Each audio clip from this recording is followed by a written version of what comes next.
misericordia. Te bendecimos, te alabamos.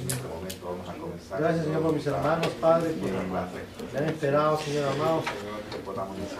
Pido por ellos que lo bendigas de gran manera. Ahora bendice esta clase, Señor, que sea de provecho para nosotros. En el nombre del Padre, del Hijo y del Espíritu Santo. Amén. En el nombre de Jesús. Hermanos, perdónenme, realmente me quedé bien dormido. Está perdonado. He estado muy agripado. Yo no tengo los ojos. Yo me he tomado una pastilla que tiene algo para que lo duerme a uno. Y entonces, no he sentido. Y como he estado solo, no hubo quien me despertara. Entonces ahora que llegó mi señora, pues me despertó y mira, que no te fuiste a dar clase. Sí, tengo que irme. Ya son las 9, ay Dios, voy para allá. Hermanos, la verdad es ante todo que el Señor en verdad esté con nosotros. Quiero, la verdad, disculparme. Jesucristo ha quedado dormido, hermano. Jesucristo ha quedado dormido. Amén.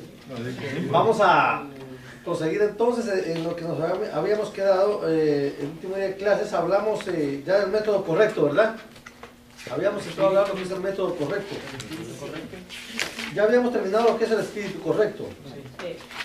Habíamos entrado a lo que es el método correcto, donde dijimos de que estaba el método racionalista. Después también habíamos hablado de, o sea, nos habíamos quedado en el método racionalista. Ahí nos quedamos al final del método racionalista. ¿Cómo es que ellos habían, este método había ridiculizado algunos pasajes bíblicos? Correcto.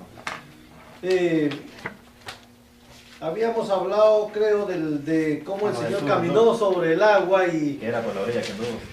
Y entonces ellos habían simplificado de que era por la orilla que le habían dado y esas cosas las habíamos dicho. Entonces vamos a continuar al próximo punto.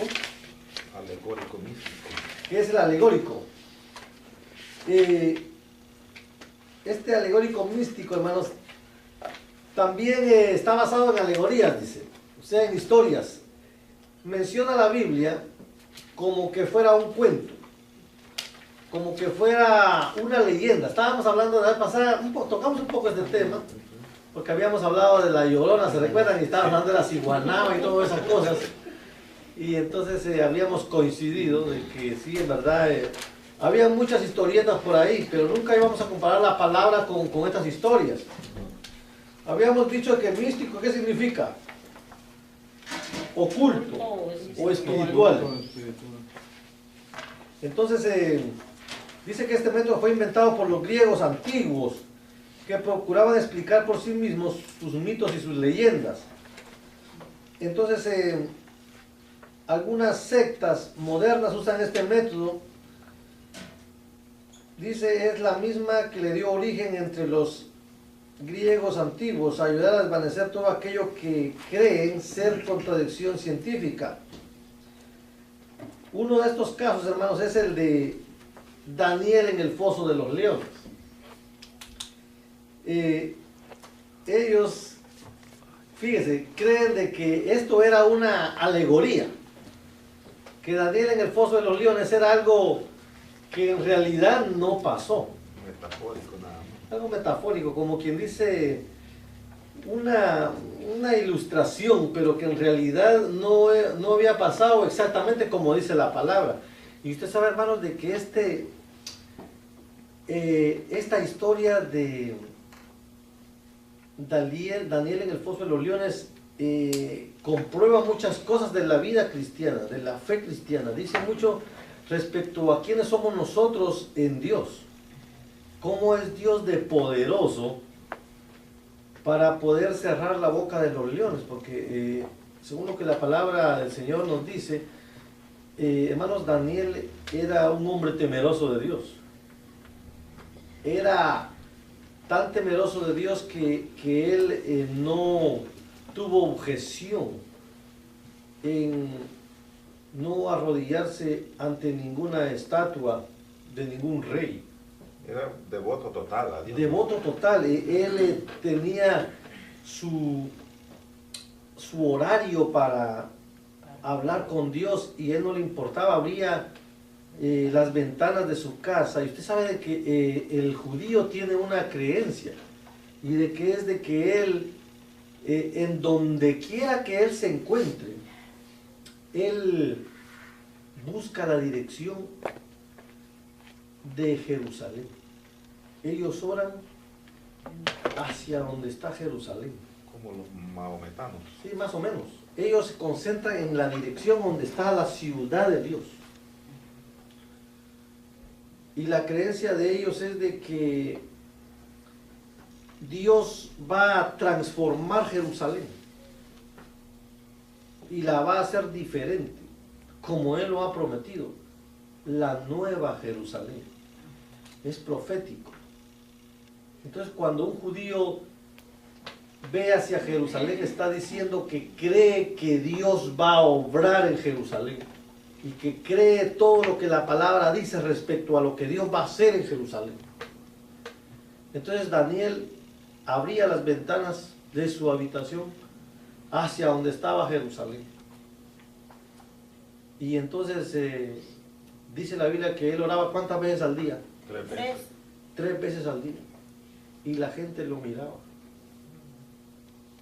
Y hermanos, como él no se inclinó ante la estatua de Nabucodonosor, entonces este hombre fue llevado al foso de los leones, donde se cree que estos leones no habían comido.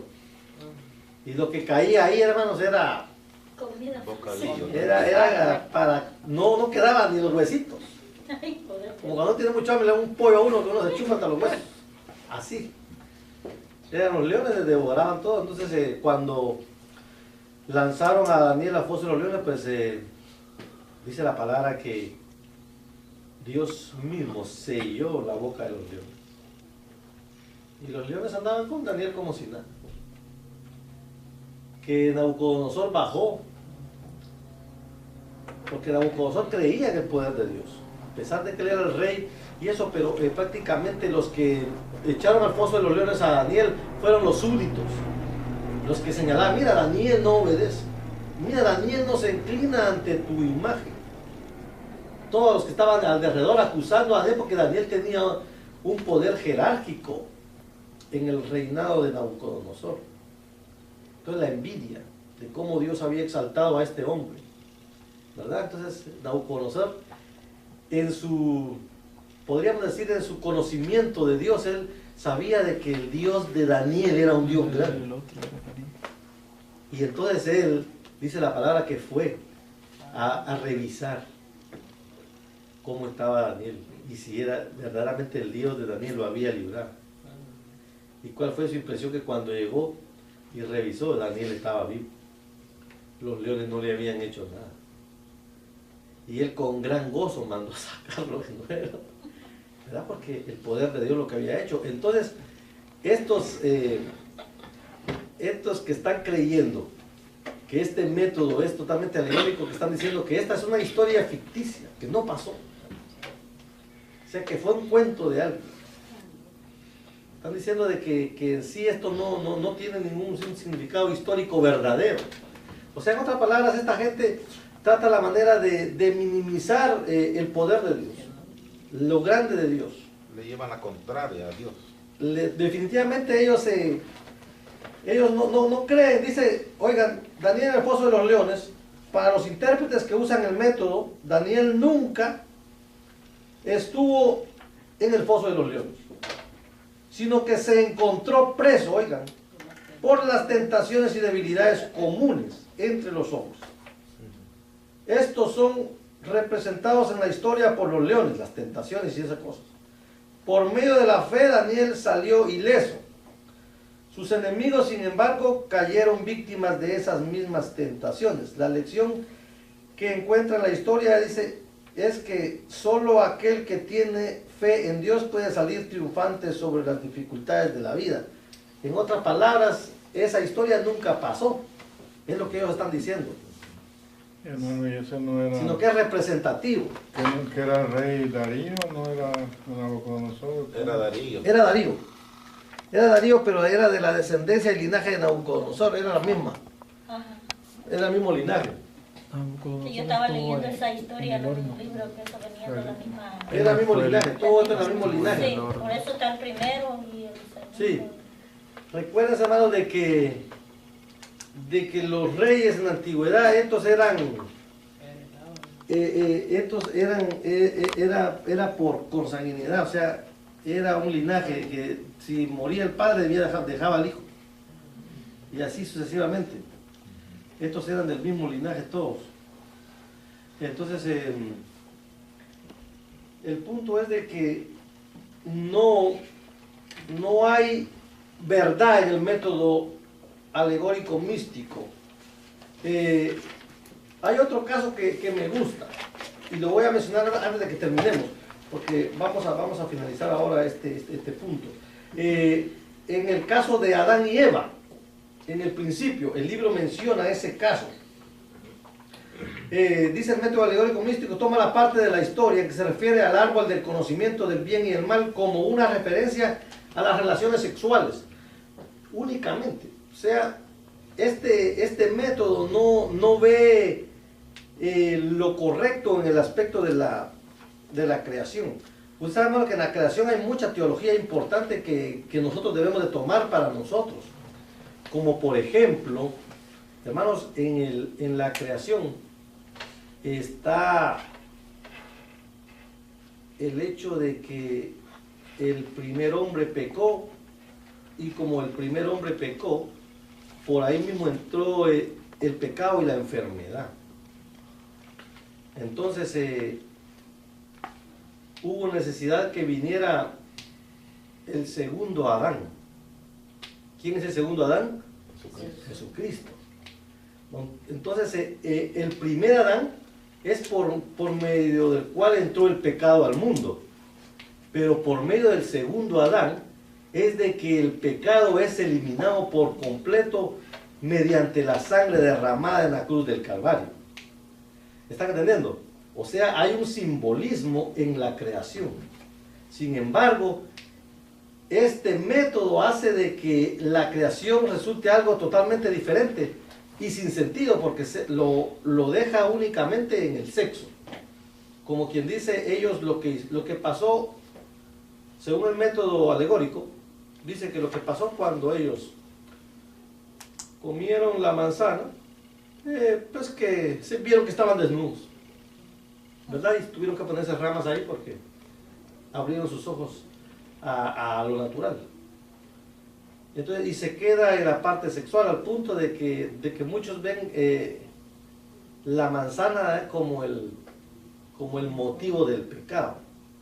Es más, que hacen referencia a la manzana como la parte de la mujer, ¿no? Te comiste ya la manzana, ¿verdad? Como que dice, ya estuviste con ella. Entonces hacen referencia a la manzana como algo eminentemente sexual cuando realmente no es así. Entonces podríamos decir que el método alegórico es un método totalmente equivocado. El otro método es el dogmático. Su nombre se deriva de la palabra griega dogma, que significa enseñanza. Dice, se debe a que las doctrinas cristianas se han enseñado muchas veces en un espíritu rígido o dogmático.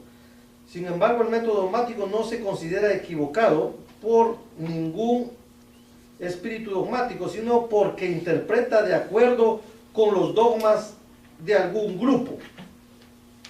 Les voy a dar un ejemplo. Del dogma, ¿no? Para que les quede claro. El dogma es la enseñanza de una iglesia, en especial la doctrina. El dogma es como la doctrina de un grupo que queda regido no por la palabra, sino por el dogma. Les voy a explicar esto. En el caso de la Iglesia Católica, es un ejemplo claro. La Iglesia Católica, lamentablemente tenemos que hablar de ella, pero es considerada en la palabra como la gran ramera, porque ella, hermanos, ha adulterado con la sangre de Jesucristo. Ella es fornicaria con la sangre de Jesucristo. ha negociado con la sangre de Jesucristo, al extremo que sus enseñanzas y sus credos, sus dogmas, están basados en cobrar dinero, por ejemplo, para sacar a un alma del purgatorio. ¿Está entendiendo? Fíjese, una cosa que no está en la Biblia. Jamás se ha hablado en la Biblia del purgatorio. Sin embargo, este es un dogma que fue enseñado por ellos, de que existe el purgatorio. Y que para sacar a un alma en pena del purgatorio, hay que pagar cierta cantidad de dinero para sacarlo del sufrimiento y traerlo. Que iba a poder sacarlo por el infierno al hermano. Están entendiendo lo grave de ellos, de los dogmas de ellos. O sea, ellos llegaron al punto de todo es por ganar dinero, todo es por ellos encontrar una fuente de recursos. Hermanos, son ríos de dinero que entran dominicalmente a las arcas de la Iglesia Católica, ríos de ellos. Hermanos, en el mundo no hay entidad que tenga más dinero que ellos. Ellos en la antigüedad no permitían que la gente, yo se los he explicado a ustedes varias veces, pudiera leer la palabra, porque no querían que esta palabra se revelara. Ellos decían que la gente se iba a volver loca. Y aquel que lograba descubrir la verdad y la decía, se enloqueció por leerla, por ponerse a leer cosas que no entiende. Y por eso fue que la Biblia al principio solo se escribió en latín, que era un idioma, ¿no?, de los intelectuales, no de los pobres. El latín nadie lo podía leer. Todavía hoy en día muchas ceremonias se realizan en latín.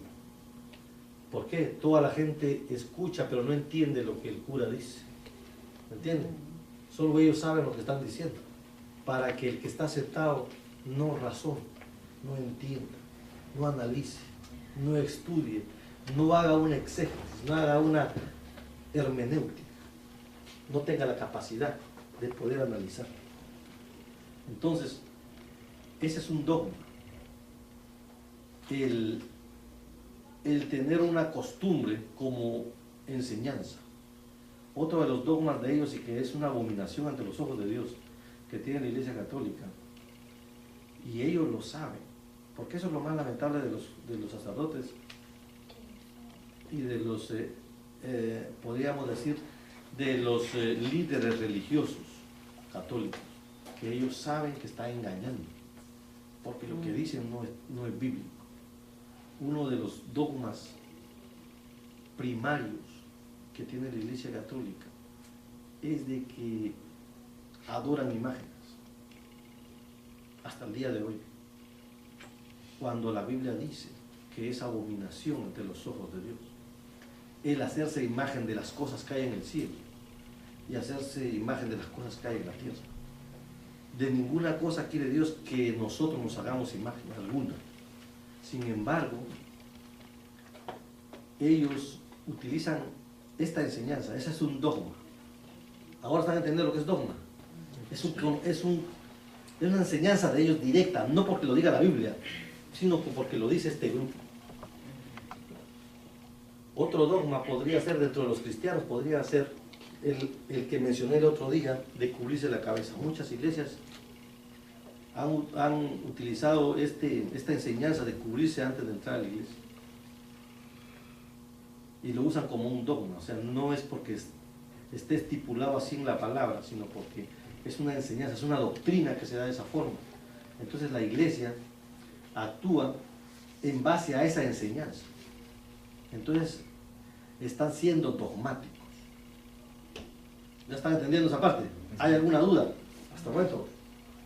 Yo le voy a decir algo. Sí, hermano, a mí sí. me están mandando cartas de la Iglesia Católica. Ajá. Y me están diciendo que, bueno, la semana pasada me llegó una que dice que les dé una como una colaboración y que ellos oran por mí y no sé cuántas cosas. Y yo no les hacía caso de hace rato, pero ya ahora me llegó con una monedita de 5 centavos. ¿Sí? La carta con una monedita y como una, ¿cómo le dicen cuando le hacen un reconocimiento a los niños, Ronaldo, o algo que le ponen aquí con un transadorcito? como una medalla, pero no es medalla, es como de tela. Hasta con eso me llegó. Un prendedorcito. Ajá, eso, y hasta con eso me llegó y me dice que oran por mí y que no sé cuánto, que se les puede ayudar con cierta cantidad de dinero. Entonces yo les regresé la carta y les mandé a decir que yo oraba por ellos y no necesitaba que me pagaran. Por supuesto. Porque ellos No, porque después tú, esa le misma mandan el carta, ellos sobre. quieren que tú envíes a otro y que también se envíe dinero. Entonces ellos le mandan el sobre y que no necesita estampilla y que le mandan todo eso a uno. Imagínense. Sí, muy peligroso meterse en eso. Lo que hay que hacer es deshacerse de esas cosas y no continuar con esa cadena. Es una cadena. Entonces dice, mencionando de nuevo a la Iglesia Católica, dice, se usa este método oficialmente, o sea, el método dogmático es el que usa la Iglesia Católica oficialmente, aunque no se llama por este nombre. Dice, el intérprete dice, debe tener siempre a la vista lo que la Iglesia determinó sobre la interpretación de los sagrados libros. Hay un personaje que menciona el libro, que dice, se llama Macchi, el señor Macchi. Luis Luis Macchi. Sí, este cita, dice, al Concilio de Trento sobre este asunto, que ninguno que se atreva a interpretar contra el sentido que le ha dado y de la Santa Madre Iglesia. Otra vez cita al Concilio del Vaticano. Dice, se debe tener por verdadero sentido a la Sagrada Escritura aquel que cree y enseña la Santa Madre Iglesia, a la que toca juzgar del verdadero sentido y de la interpretación de las Sagradas Escrituras. Este tipo lo que está diciendo, en otras palabras, es de que ninguna enseñanza y ninguna interpretación es verdadera si ésta no proviene de la Santa Madre Iglesia, Iglesia romana. de la Iglesia en Roma, la Iglesia del Vaticano. O sea, que en otras palabras está prohibiendo que se le... Que cualquier persona interprete. Que se le contradiga a lo Sí. que él ha escrito. Que cualquier interpretación personal de cualquier persona o entidad fuera de lo que ellos creen está equivocada. O sea que en otras palabras ellos dicen, aquí no vale lo que dice la palabra, sino lo que vale es lo que interpreta la Santa Madre Iglesia. ¿Están entendiendo? O sea, es bien fuerte. Es Y bien allí fuerte no está porque enseñando un dogma o una enseñanza, sino está obligando, así como obligando a que no estén en contra de ellos, a que sí, vayan a ellos no quieren que nadie lea la palabra en otras palabras, Sí. sino que solo ellos pueden leerla y solo ellos pueden interpretarla. Correcto. Porque tú vienes y tú la interpretas y no. Si tú no crees y no interpretas como dice la Santa Iglesia, tú estás mal. Igual. O sea, ese es un método dogmático equivocado totalmente.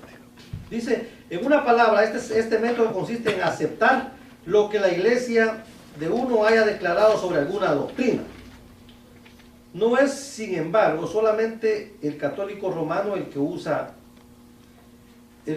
este método. La gran mayoría de los creyentes, oigan, evangélicos, comúnmente interpretan ciertos pasajes bíblicos de acuerdo con la enseñanza de sus propias iglesias, solo porque son enseñanzas oficiales, oigan, o porque son la enseñanza más aceptada. Pero de esta manera pueden llegar a ser fanáticos, oiga, porque quieren interpretar sin saber ni aplicar las reglas ¿de qué? De la hermenéutica.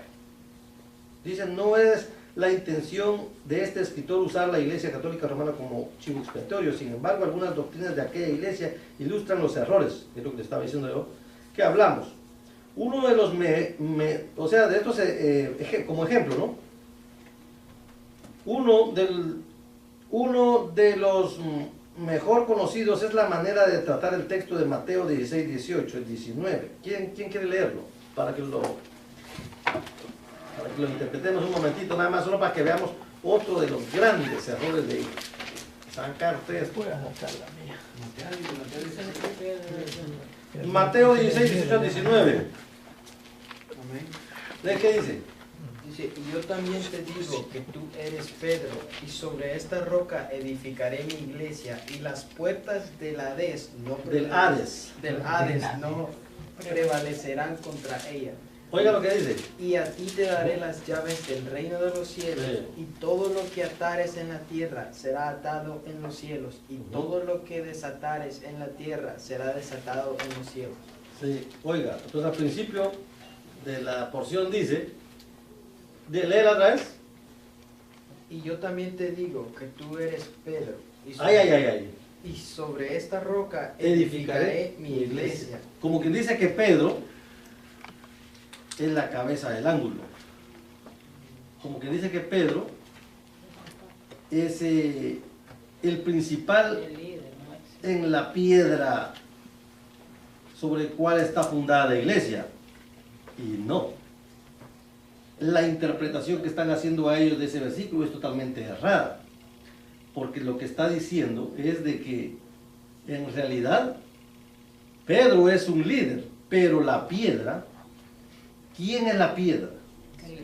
Siempre la Biblia ha tratado que Cristo Es la roca. es la roca. Porque le conviene. Cristo es la piedra sobre la cual se fundó la iglesia. ¿Por quién fue el que murió? Cristo. Entonces, ¿sobre quién se fundó la iglesia? ¿Quién es la cabeza del ángulo? ¿Será Pedro? No. Pedro no murió. El que murió fue Cristo. ¿La están entendiendo? O sea, en otras palabras, está totalmente tergiversada esa porción. ¿Qué entienden ustedes en esa porción? Porque yo les puedo decir mi conocimiento, pero ¿qué es lo que ustedes entienden en esa parte? ¿Acaso no dice de que en sí Pedro es... ¿Qué es lo que dice de Pedro? ¿Será que es Pedro sobre el cual Cristo va a fundar su iglesia? Ahora sí te digo otra vez. Porque Cristo ahí habló a la palabra que Pedro declaró cuando él le preguntó que quién era él. Y entonces Pedro le dijo que él era el Cristo, él dijo el Dios viviente. Y entonces a esa palabra Jesús se refirió, no a Pedro. Y entonces los católicos han agarrado la palabra que a Pedro le dijo Jesús. Y no, fue a la palabra que Pedro dijo. Excelente interpretación. Dese cuenta de que el hermano, ¿qué está haciendo él? No traje mi Biblia. Lo que está diciendo el hermano es de que hay que leer arriba. Primero Hay que ir al contexto. ¿Me está entendiendo? Para poder entender el texto en la interpretación. Entonces, no hay que irse solo al verso, sino que hay que ir al que está arriba. Entonces vamos a irnos un poco más arriba para que usted mismo se dé cuenta. Y en el 20 abajo dice, entonces mandó a los discípulos a que nadie dijesen que él era Jesús, el Cristo. Ahí va la... Exactamente. Pero vamos a ver la porción desde un poquito más arriba. ¿Será que eso es bien fácil de entender? Estamos entonces en Mateo, Como estaba de 3 años, capítulo 16. Por eso no me sé 14. 13, viniendo de Jesús. Vamos a ir un poquito más, porque lo que pasa, hermano, que no puedo leer bien si no es con este aparato o con la Biblia de letra grande.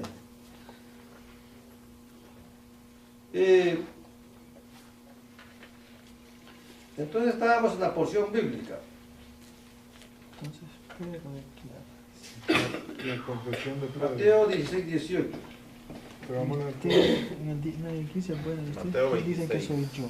No, Mateo 16, 16. 13, ¿no? 16. Del 13 Empecemos a leer desde el 13. Desde el 15. que ya es la confesión de Dice Pedro. la confesión de Pedro.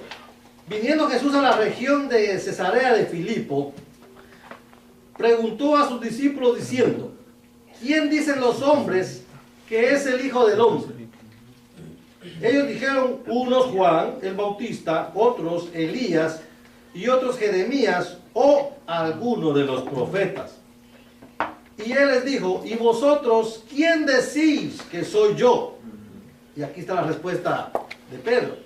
Respondiendo Simón Pedro, dijo, tú eres el Cristo, el Hijo del Dios viviente. Esto lo dijo Pedro. Entonces le respondió Jesús, bienaventurado eres Simón, hijo de Jonás, porque no te lo reveló carne ni sangre, sino mi Padre que está en los cielos. Y yo también te digo que tú eres Pedro, y sobre esta roca edificaré mi iglesia, pero no sobre Pedro. Amén. ¿Entiende? sino sobre lo que se había hablado antes, que había sido Dios revelándole a Pedro. Fue a la revelación de Pedro que él había dicho de que Jesucristo era el Hijo de Dios. ¿Ya están entendiendo?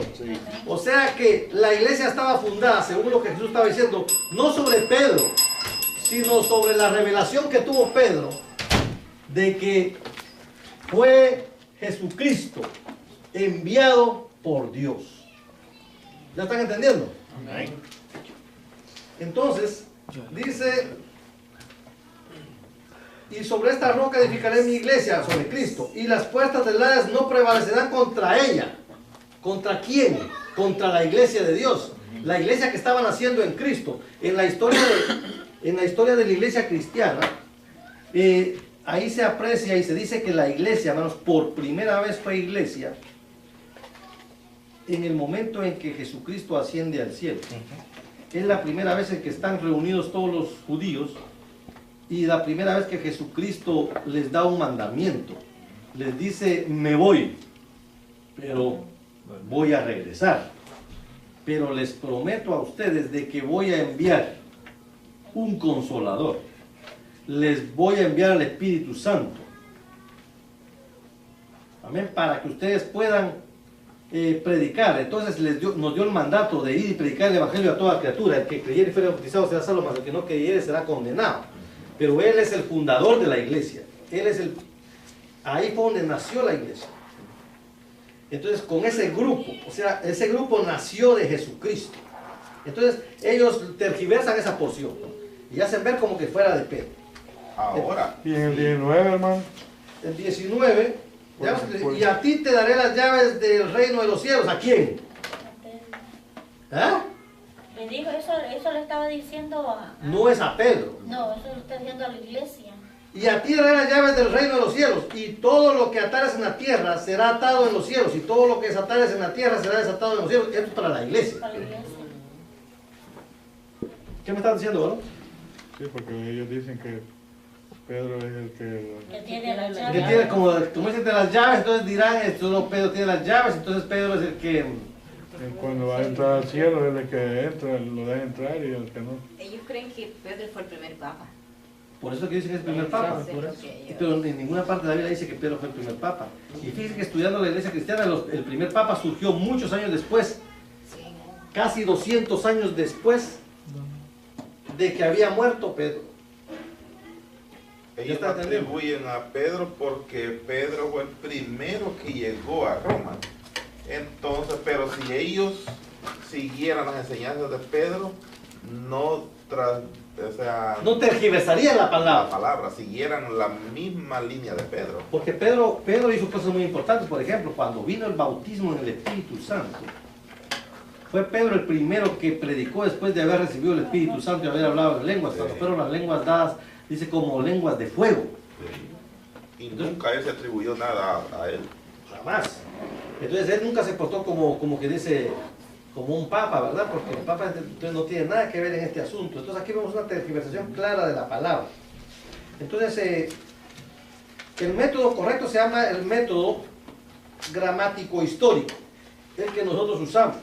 Siempre requiere que el individuo interprete de acuerdo con las características del idioma, especialmente de aquel idioma en que la Biblia fue escrita, así como aquel que fue traducida. Considera que la Biblia fue escrita como historia fidedigna. En otras palabras, hermanos, la Biblia fue una historia real, algo que pasó verdaderamente, cosas que en realidad ocurrieron y que de una u otra manera fueron narradas por hombres, pero hombres bajo la inspiración de Dios. Yo les voy a contar en la próxima clase cómo es de que se formó el canon sagrado y cómo era que los libros, algunos no fueron admitidos y otros sí fueron admitidos, y cómo es, hermanos, de que durante la época del silencio, porque ustedes saben de que hubo un gran silencio entre el Antiguo y el Nuevo Testamento, 430 años de silencio. Cuando hubo ese silencio de Dios, en esos 430 años, hermanos, se escribieron aproximadamente 200 a 300 libros apócrifos. Como Dios no escribió, la gente se puso a escribir. ¿Ya están entendiendo? Libros que no tenían nada que ver con la inspiración divina. Yo les voy a dar esa clase en el próximo día. Nos vamos a ver porque ya nos están Lo siguen amando allá. Están corriendo allá. Que el Señor les bendiga grandemente y Amén. continuamos el próximo miércoles en el nombre del Señor. Amén. Dios les bendiga. Amén. Y la gente lo miraba. Y hermanos, como él no se inclinó ante la estatua de Nabucodonosor, entonces este hombre fue llevado al foso de los leones, donde se cree que estos leones no habían comido. Y lo que caía ahí, hermanos, era Comida. Bocadillo. para, no quedaban ni los huesitos. Ay, joder. Como cuando tiene mucha hambre, le da un pollo a uno que uno se chupa hasta los huesos. Así. Eran los leones, les devoraban todo. Entonces, cuando lanzaron a Daniel a foso de los leones, pues dice la palabra que Dios mismo selló la boca de los leones. Y los leones andaban con Daniel como si nada. Que Nabucodonosor bajó, porque Nabucodonosor creía en el poder de Dios, a pesar de que él era el rey y eso, pero prácticamente los que echaron al foso de los leones a Daniel fueron los súbditos, los que señalaban: mira, Daniel no obedece, mira, Daniel no se inclina ante tu imagen. Todos los que estaban alrededor acusando a Daniel, porque Daniel tenía un poder jerárquico en el reinado de Nabucodonosor. Entonces la envidia de cómo Dios había exaltado a este hombre, ¿verdad? Entonces Nabucodonosor, podríamos decir, en su conocimiento de Dios, él sabía de que el Dios de Daniel era un Dios grande. Y entonces él, dice la palabra, que fue a revisar cómo estaba Daniel y si era verdaderamente el Dios de Daniel lo había librado. ¿Y cuál fue su impresión? Que cuando llegó y revisó, Daniel estaba vivo. Los leones no le habían hecho nada. Y él con gran gozo mandó sacarlo de nuevo, ¿verdad? Porque el poder de Dios lo que había hecho. Entonces, estos que están creyendo que este método es totalmente alegórico, que están diciendo que esta es una historia ficticia, que no pasó. O sea, que fue un cuento de alguien. Están diciendo de que en sí esto no tiene ningún significado histórico verdadero. O sea, en otras palabras, esta gente trata la manera de minimizar el poder de Dios, lo grande de Dios. Le llevan la contraria a Dios. Definitivamente ellos no creen. Dice, oigan, Daniel en el foso de los leones, para los intérpretes que usan el método, Daniel nunca estuvo en el foso de los leones, sino que se encontró preso, oigan, por las tentaciones y debilidades comunes entre los hombres. Estos son representados en la historia por los leones, oficialmente. O sea, el método dogmático es el que usa la Iglesia Católica oficialmente, aunque no se llama por este nombre. El intérprete dice debe tener siempre a la vista lo que la Iglesia determinó sobre la interpretación de los sagrados libros. Hay un personaje que menciona el libro, que dice, se llama Macchi, el señor Macchi. Luis Machi. Sí, este cita, dice, al Concilio de Trento sobre este asunto, que ninguno que se atreva a interpretar contra el sentido que le ha dado y de la Santa Madre Iglesia. Otra vez cita al Concilio del Vaticano. Dice, se debe tener por verdadero sentido a la Sagrada Escritura aquel que cree y enseña la Santa Madre Iglesia, a la que toca juzgar del verdadero sentido y de la interpretación de las Sagradas Escrituras. Este tipo lo que está diciendo, en otras palabras, es de que ninguna enseñanza y ninguna interpretación es verdadera si esta no proviene de la Santa Madre Iglesia, Iglesia romana. de la Iglesia en Roma, de la Iglesia del Vaticano. O sea, que en otras palabras está prohibiendo que Cualquier persona interprete. Que se le contradiga a lo Sí. que él ha escrito. Que cualquier interpretación personal de cualquier persona o entidad fuera de lo que ellos creen está equivocada. O sea que en otras palabras ellos dicen, aquí no vale lo que dice la palabra, sino lo que vale es lo que interpreta la Santa Madre Iglesia. ¿Están entendiendo? O sea, es bien fuerte. Es Y bien allí fuerte no está porque enseñando un dogma o una enseñanza, sino está obligando, así como obligando a que no estén en contra de ellos, a que sí, vayan a ellos, favor. no, ellos no quieren que nadie lea la palabra en otras palabras, Sí. sino que solo ellos pueden leerla y solo ellos pueden interpretarla. Correcto. Porque tú vienes, tú la interpretas y no. Si tú no crees y no interpretas como dice la Santa Iglesia, tú estás mal. Igual. O sea, ese es un método dogmático equivocado totalmente. Dice, en una palabra, este método consiste en aceptar lo que la Iglesia de uno haya declarado sobre alguna doctrina. No es, sin embargo, solamente el católico romano el que usa este método. La gran mayoría de los creyentes, oigan, evangélicos, comúnmente interpretan ciertos pasajes bíblicos de acuerdo con la enseñanza de sus propias iglesias, solo porque son enseñanzas oficiales, oigan, o porque son la enseñanza más aceptada. Pero de esta manera pueden llegar a ser fanáticos, oiga, porque quieren interpretar sin saber ni aplicar las reglas de ¿qué? Y esta no proviene de la Santa Madre Iglesia, Iglesia romana. de la Iglesia en Roma, de la Iglesia del Vaticano. O sea, que en otras palabras está prohibiendo que se le... Que cualquier que se le persona contradiga- interprete, Que se le contradiga a lo Sí. que él ha escrito. que cualquier interpretación personal de cualquier persona o entidad fuera de lo que ellos creen está equivocada. O sea que en otras palabras ellos dicen, aquí no vale lo que dice la palabra, sino lo que vale es lo que interpreta la Santa Madre Iglesia. ¿Están entendiendo? O sea, es bien fuerte.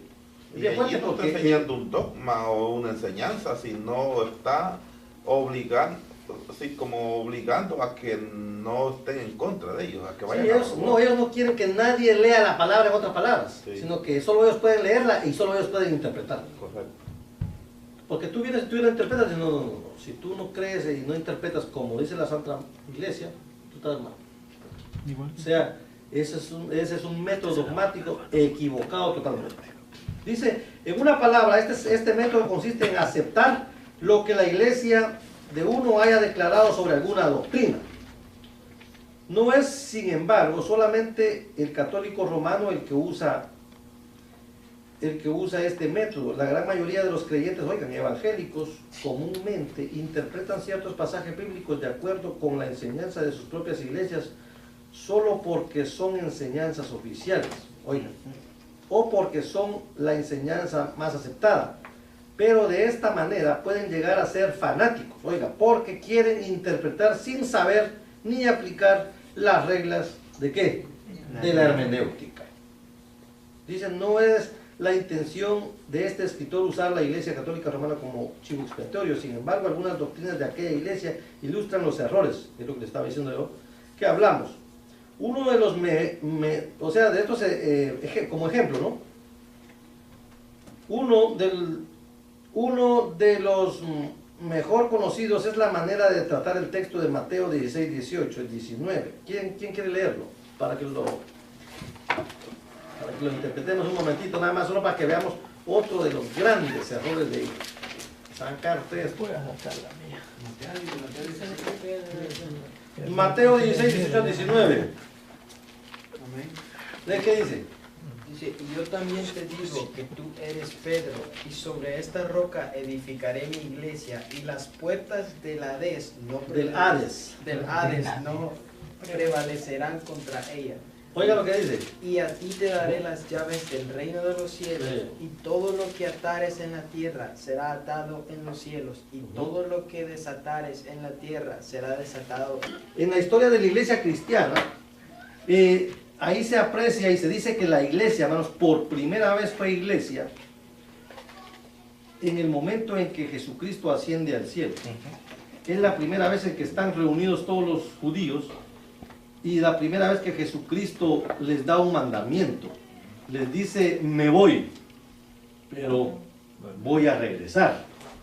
Pero les prometo a ustedes de que voy a enviar un consolador. Les voy a enviar al Espíritu Santo. Amén, para que ustedes puedan predicar. Entonces nos dio el mandato de ir y predicar el Evangelio a toda criatura. El que creyere y fuera bautizado será salvo, mas el que no creyere será condenado. Pero Él es el fundador de la iglesia. Él es ahí fue donde nació la iglesia. Entonces, con ese grupo, o sea, ese grupo nació de Jesucristo. Entonces, ellos tergiversan esa porción y hacen ver como que fuera de Pedro. Ahora, Y en el 19, hermano, El 19, Pues- y a ti te daré las llaves del reino de los cielos. ¿A quién? ¿Ah? Le dijo, eso le estaba diciendo No es a Pedro. No, eso le está diciendo a la iglesia. Y a ti daré las llaves del reino de los cielos, y todo lo que atares en la tierra será atado en los cielos, y todo lo que desatares en la tierra será desatado en los cielos. Esto es para la iglesia. Para la iglesia. ¿Qué me están diciendo, no? sí, porque ellos dicen que Pedro es el que... Que tiene la Que llave. tiene, como dicen de las llaves, entonces dirán, esto no, Pedro tiene las llaves, entonces Pedro es el que... Cuando va a entrar al cielo, él es el que entra, lo deja entrar y el que no. Ellos creen que Pedro fue el primer papa. Por eso que dicen que es el primer papa. Eso es lo que ellos- Pero en ninguna parte de la Biblia dice que Pedro fue el primer papa. Y fíjense que estudiando la iglesia cristiana, el primer papa surgió muchos años después, Sí. casi 200 años después de que había muerto Pedro. ellos está entendiendo. atribuyen a Pedro porque Pedro fue el primero que llegó a Roma. Entonces, pero si ellos siguieran las enseñanzas de Pedro, no No tergiversaría la la palabra. palabra, siguieran la misma línea de Pedro. Porque Pedro hizo cosas muy importantes. Por ejemplo, cuando vino el bautismo en el Espíritu Santo, fue Pedro el primero que predicó después de haber recibido el Espíritu Santo y haber hablado en lenguas. Cuando fueron las lenguas dadas, dice como lenguas de fuego. Y nunca él se atribuyó nada a él. Jamás.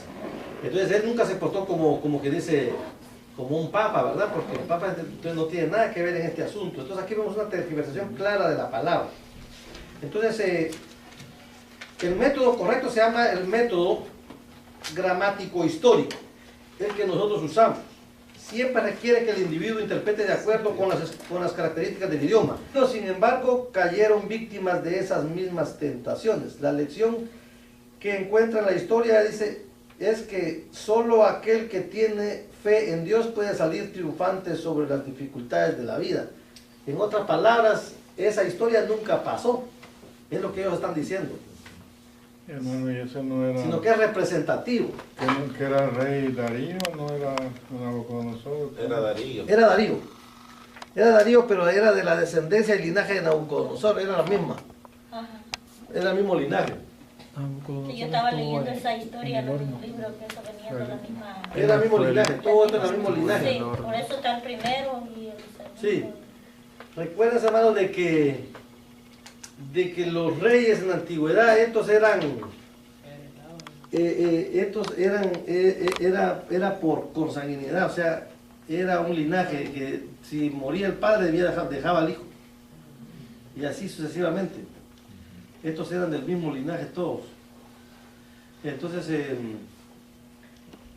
el punto es de que no hay verdad en el método alegórico místico.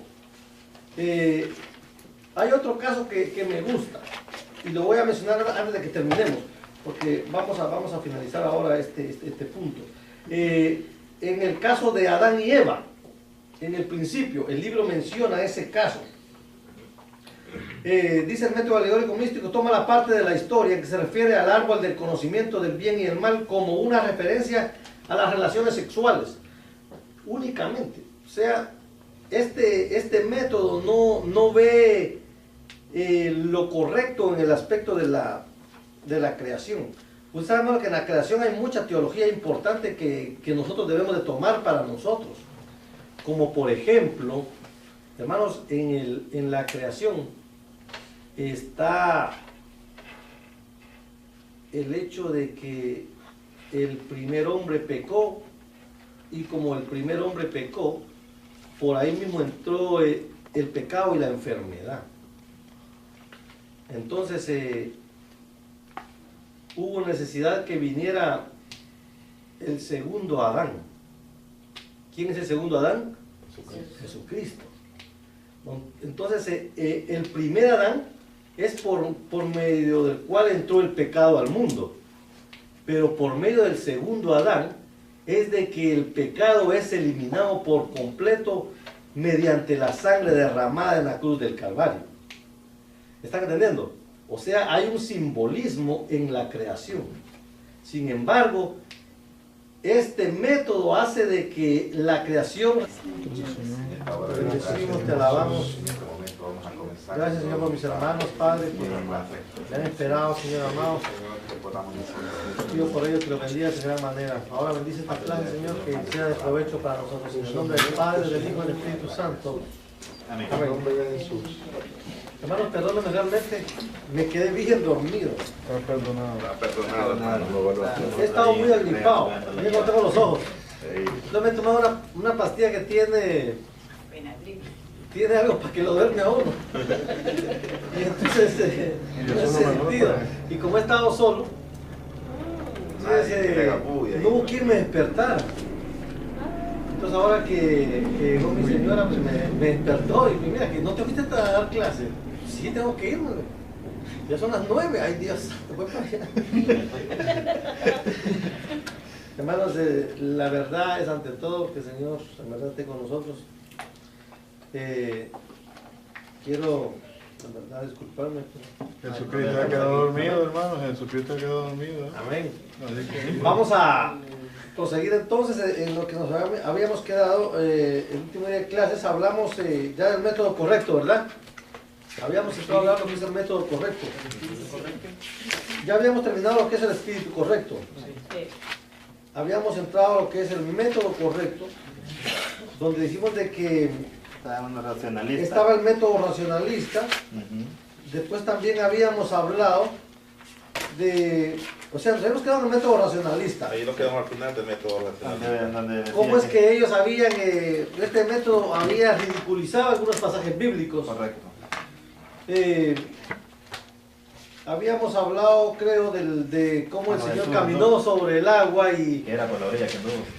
Y entonces ellos habían simplificado de que era por la orilla que le habían dado y esas cosas las habíamos dicho. Entonces vamos a continuar al próximo punto. Alegórico místico. Que es el alegórico. Este alegórico místico, hermanos, también está basado en alegorías, dice. O sea, en historias. Menciona la Biblia como que fuera un cuento. Como que fuera una leyenda. Estábamos hablando de la vez pasada, tocamos un poco este tema, porque habíamos hablado de la Llorona, ¿se recuerdan? Y estábamos hablando de la ciguanaba y todas esas cosas. Y entonces habíamos coincidido de que sí, en verdad, había muchas historietas por ahí, pero nunca íbamos a comparar la palabra con estas historias. Habíamos dicho que místico, ¿qué significa? Oculto o espiritual. Entonces, dice que este método fue inventado por los griegos antiguos que procuraban explicar por sí mismos comunes entre los hombres. Estos son representados en la historia por los leones, las tentaciones y esas cosas. Por medio de la fe, Daniel salió ileso. Sus enemigos, sin embargo, cayeron víctimas de esas mismas tentaciones. La lección que encuentra en la historia dice, es que solo aquel que tiene fe en Dios puede salir triunfante sobre las dificultades de la vida. En otras palabras, esa historia nunca pasó.